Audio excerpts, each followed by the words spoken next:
So you would have started the city into submission and seized it by cunning.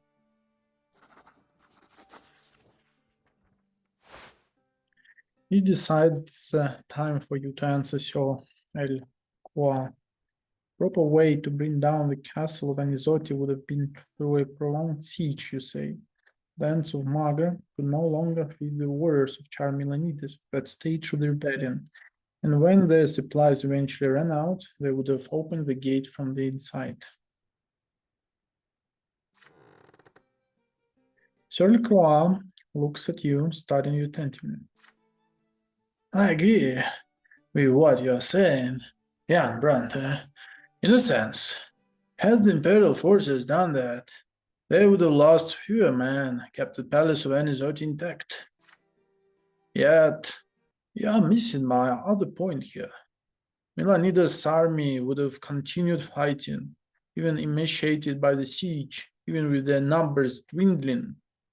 True, some did flee, but those who stayed to defend the city and the castle, even after the Imperial forces broke in, remained loyal to their lord until the very end. Long ago, only Erknians had the right to wield weapons and wage war, but now humans can prove their merit and earn the same right. Humans like ourselves, and the present empire has grown even stronger thanks to its new warriors and functionaries. These days, humans can judge and rule and create. The terrors wrought by the rebellious Duke undeniable, yet his rebellion created new possibilities for all of us.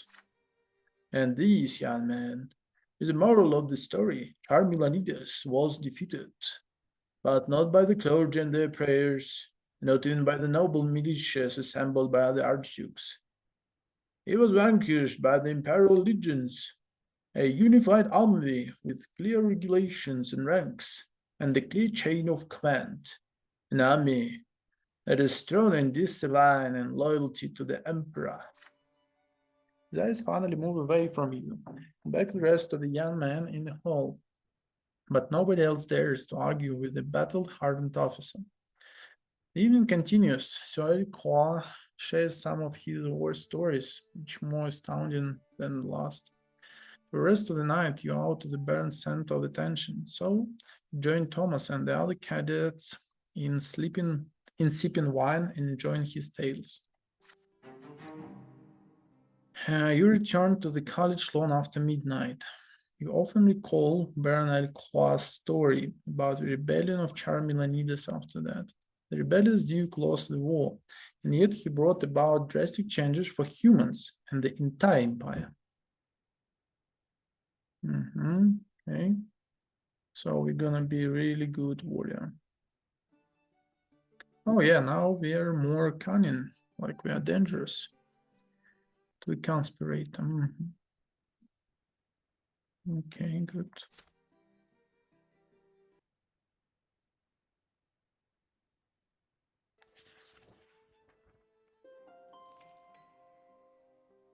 There are days when you receive letters from home. Father's writing is very reserved. He mostly discusses events and work in Magra and writes very little about your family. It makes me proud that I have managed to teach Stefan how to handle our affairs at home. The older brother behaves impeccably at the society balls and receptions that we host. He has already made several crucial acquaintances. But Lori has a different opinion of Stefan. She thinks your older brother is taking more and more after grandfather. Stefan is not like grandfather. It's in his manners, his posture, his voice. He even dresses just like him. He used to be aloof around me, and we barely talked in the past, but now he always blames me and tears me apart. I can't take it anymore. He walks all over me all the time and treats me like a housemaid. Now writes to you. From her letters, you learn that Nathan just barely managed to graduate from school. Makes me sad to admit that Nathan has none of the talents you have. The other day he told me he won't even try to study in the capital. He says he won't be able to pass the exams. I find solace only in nights. Nathan and I spend together reading the scriptures, an hour walks to the church by the cedar tree. He accompanies me every time. Your sister and younger brother write about mother too, and they say the same thing about her health. She now spends more time locked away in her chambers to brood. Gloria does her best to accompany mother when she leaves home, and Nathan's letters mention her steps echoing in the halls in the middle of the night. There is one more thing Nathan mentions in his letter. Stefan and Gloria have been fighting very often these days. Stefan always tries to get under Gloria's skin, and she answers him in kind. Then Stefan calls her a lovely commoner to make her shut up. You always tremble in excitement each time you see a new letter with the seal of your home province. Your fate is still bound tightly to your families, no matter the distance between you. Okay.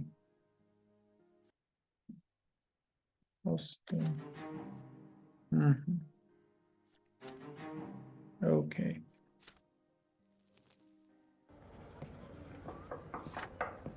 You will become a judge one day, so you are sent to the prefecture of Eterna to be mentored by a more experienced colleague. Mentor is a judge of considerable age, a noble of the mantle with a proud bearing about him. He never misses a chance to remind you that being mentored by such an experienced man of office is a great honor. The mentor entrusts you with his minor cases, and to his great joy, his night shift. And now the night begins. The office is growing darker. You are still there, zealously filling out the paperwork for the day. A petty theft, a verbal assault against a noble of the sword by a commoner, a fine for the parents of children who covered an imperial institution with obscene drawings. Petty cases, all of them, but they're real cases a judge has to face, and so you sit there carefully comparing complaints, statements, and witness testimony. Then the door of your office swings open. A gendarme decks in a provocatively dressed girl. Her golden hair is undone, and her makeup is a fiery red. Girls like her sell their bodies in houses of ill repute. The next to enter the office is a stout priest. His face adorned by a nose of remarkable shape and a huge wart on his cheek. You do your best to avoid starting at it. The gendarme gives his report. The girl was arrested with a certain gentleman in a park by the Temple of the Twins. They were committing acts of carnality, an affront to the faith. The huffing and puffing priest interrupts him and starts yelling. He saw her doing magic. He did.